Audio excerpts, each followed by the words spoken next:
Ladies and gentlemen, it's time for your takes. Specifically your hot takes. This time, your Nindo hot takes. Man, we're here. We're doing Naruto hot takes yet again. If you want to participate, follow up the Twitter. Every now and then, I'm going to do YouTube community tabs or whatever. Maybe even Discord as well. If you don't want to be in it, but you just want to watch, that's fine. Subscribe to the channel to make sure that you don't see them all. Hit the noti bell to make sure you don't miss them all. Here we go. Starting off with the first hot take. Guy would have beaten Pain if he was in the village. I mean, is he willing to die for it? Yeah, if he died for it, yeah, then Guy would have beat Pain, duh. But if this is implying 7th gate Guy would beat Pain, no. But 8th gate Guy beating Pain, yeah, that's just like Guy with 6 gates is enough.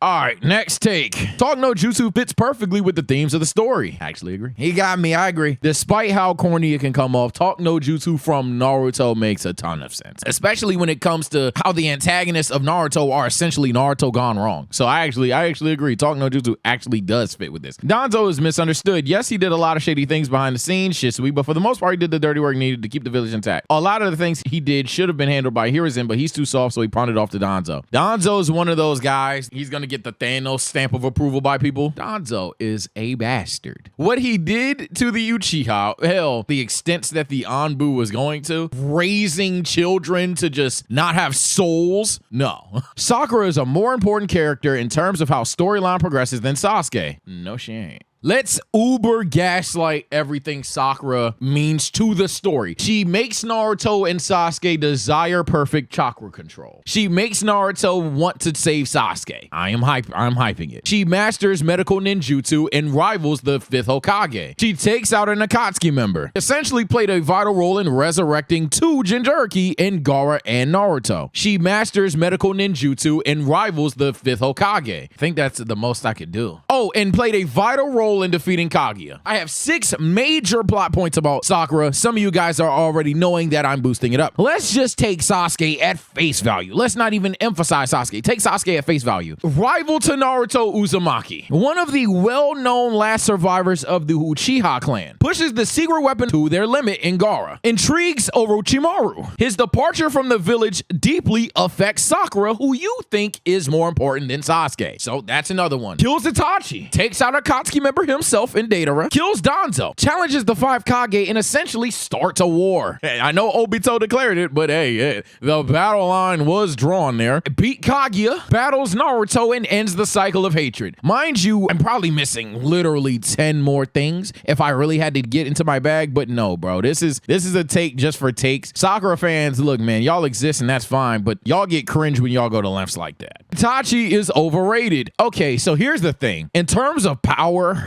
yeah, there's a lot of people that would say Itachi, if he were at the war, just dolos Madara, shits on Naruto, all these people, that Itachi was killed because he solos everyone and everything. Yes, Itachi's a little bit overrated there, for sure. But do I think Itachi as a character is overrated? No, Itachi should have the impact, should have people feeling that way, because Itachi's story, unlike Zetsu's implication of betraying Madara, Itachi turning out to be a good guy, when you really pay attention, makes a ton of sense. Even when he pulls up on Guy, Asuma, and Karunai, he really didn't kill anybody. He made sure Kasame didn't kill anybody. Now, the right thing about it, he said a lot of shit that he didn't need to say while also not killing anybody. Rewatch part 1 Naruto knowing Itachi's a good guy and just imagine all the times he could just end shit. Or all the times if he was truly a villainous person, Naruto's done. And it's like, Pain's idea of peace makes more sense than Naruto's naive idea of peace that is based on Jiraiya's tales of a gutsy shinobi. The ends don't justify the means. You could even argue ideally, sure, you could try to even argue that. Taking straight quotes like this, yeah, sure, go for it. But the ends don't justify the means. True peace isn't a guy dominating your life and saying, hey, since you're so scared to fight anybody and you're living out of fear, it's like if God literally was blicking any person who he thought was just frame 1 supposed to go to hell. There is no way that Pain's idea of peace is even realistically better. I'd even argue at least Madara just put you in a fake world. This nigga wants you to live under fear and loss. That's not peace. That is literally mourning. I don't know. If Kakashi didn't have Obito's other eye, Obito would literally be unbeatable and would have soloed the war. Unable to be touched and only got hit because of Kakashi being able to send Naruto to the Kamui dimension. Obito would have been a real problem, but I don't think he solos the war. You're telling me he would have to cuck the Hokages, cuck Naruto, cuck Sasuke, cuck 8 gay guy. Yeah, he probably doesn't solo the war, but he is a real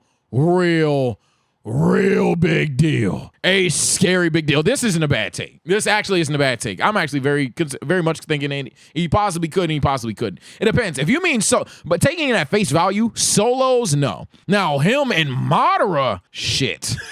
Obito is the most misunderstood character in the entire show and is actually the best villain in the show outside of Pain. His motivations from light to dark, his redemption, all exceed any other villain in my opinion. People would just gloss over it because started a war over a girl takes. I don't know if he's my favorite, but yeah, I think he's misunderstood. However, when you say actually the best villain outside of Pain, I do think Madara's better. I do think straight up Madara's a better villain. I don't think that's a hot take that I think Madara is a better villain. I think Madara's motivations are about as good, if not better. I think Madara's ideas and their flaws make him a fantastic character, actually. And I would even go as far as to say Madara is just a way better personality. The nigga is a cocky bastard that no, you can't kill him. But I will agree with you there that Obito is misunderstood, for sure. I feel like we should have known more about the other Jinchuriki than Gaara, Naruto, and Killer Bee. Would have loved to see how Roshi and the Four Tails was. Instead, we saw him get soloed off screen by Itachi. Same with the Two Tails Blue Cat Lady. I mean, again, that's kind of cold, but that's the situation of where do you want the story to progress? I feel like, here's my thing, and this is a hot take for me, actually. I actually don't think every character needs to get this arc. Every character needs to get this highlight. Every character needs to get this moment. And I see this happen more with Dragon Ball than Naruto because Dragon Ball openly spoon feeds you, hey, X character, Y character, Z character have insane potential. But all I'm saying is if we had to focus on 9 different stories, and then if you're focusing on the Jinchuriki, might as well focus on the Konoha 13. And if you're focusing on essentially 22 different characters at minimum, that's a lot of plot lines and stories. The Naruto would be long as shit. Let's start there. Second of all, I'm not gonna lie, at some point, I'm not gonna care about some of these stories, and I feel like that would devalue and oversaturate the story. At some point, some characters just needed to be accelerated, needed to get off screen, needed to be pushed. I don't have a problem with how the Jinchuriki were. I think some Jinchuriki specifically, sure. Three Tails, yeah, you could have went into more depth with him because he seems to have played a crucial part in Boruto later on in terms of his little jit or whatever. And then obviously even with the correlation with Rin, Yagura should have had a little bit of build up, but like the Two Tails, I mean, it would have been nice to see how Hidan and Kakuzu killed the bitch, but it also was pretty cool to see how they didn't kill her. We just kind of saw her die and was like, oh shit. Neji being the biggest death in the war was a huge mistake. They should have packed up most of the Konoha 11 as well as people like Guy, all the Kages except for Gaara. The important character body count being that low for a war is kind of dumb. I actually agree. Outside of him, like, was he the biggest death? Outside of him potentially being the biggest death in the war, that's debatable, very debatable. Everything else I do agree. I think that Lee should have died. I think that Neji should have still died. I think that Sai should have died. I think that Kiba should have died. I think that, I'm not gonna lie, why not 10-10? Why not let it fly? I think either the body count needed to go up or more significant people should have died. Hell, you named him. I think my guy definitely should have died. There is no reason why Guy's alive. Literally none. Yeah, a lot of people should have died. I actually do agree with you there. The idea that it was just a bunch of fodder ninja and every one of the characters we were built up to like just didn't die is crazy to me, especially when a lot of their plot lines were complete. The series would have been better if Rock Lee was MC, not some whiny orphan. Oh, look, y'all cooked me for saying that Naruto's cooler than Sasuke. In my opinion, I think it's just you being edgelords and depressed inside. I'm sorry. But that's besides the point. Rock Lee, bro. Really? He has a better version of him in the story. My guy is right there. So like, why, bro? Why do you want the same character twice? And then what does he do in Shippuden? Gun to the back of your head, name 5 nice things Rock Lee does in Shippuden. So instead of Naruto Sasuke, you want Lee Neji? Oh. Let's genuinely think them through. You want Lee Neji. You know what? You know what we do? Give him Sasuke's story. He got the clan that doesn't like him, Destiny, all that other shit. So what would he do? Just remix Sasuke's story. And also, Lee don't have a bag. So what you want, Lee every time in every fight to just unlock a different gate level? Leave Hurricane, leave Whirlwind, oh shit, leave Tornado! We just gonna make up moves for Lee. Leave Tsunami! Leave Blizzard! Have been practicing this one jutsu. Check this out, right? I want you to imagine this right here. Rock Lee versus Kimimaru. Kimimaru has sobered up Rock Lee. Gaara doesn't show up. Why? He's our main character. And Kimimaru starts dancing on this. Mink, mink, mink, mink. Lee is like, Taijutsu's not gonna work on him. The bones, they're everywhere. Guy Sensei, I'm using everything you've taught me, and my body can't handle the 6 gates and the 5th gate. I don't have any other options. Am I gonna die? Kimimaru was talking down to this. Maybe if you could do anything else besides punch and kick, this was not your destiny. Then he flashbacks to Neji as well. This was not your destiny. You know what? You're right. It is time I go beyond my limit. It is time I do something I never could do before. It is time I follow in the steps of Guy Sensei for real. Neji Hyuga, and yes, even you, Naruto. Ninja art! Shadow Clone Jutsu!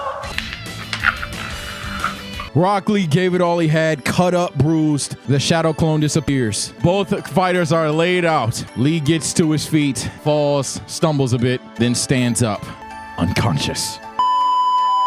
My guy shows up. Lee sees a dead body. Oh, Lee. Your youth amazes me. Look, man, comment below if you would see Lee Shippuden over Naruto, bro. Hey, man, take care, Steve. Let's go, Lee. Let's go, Lee.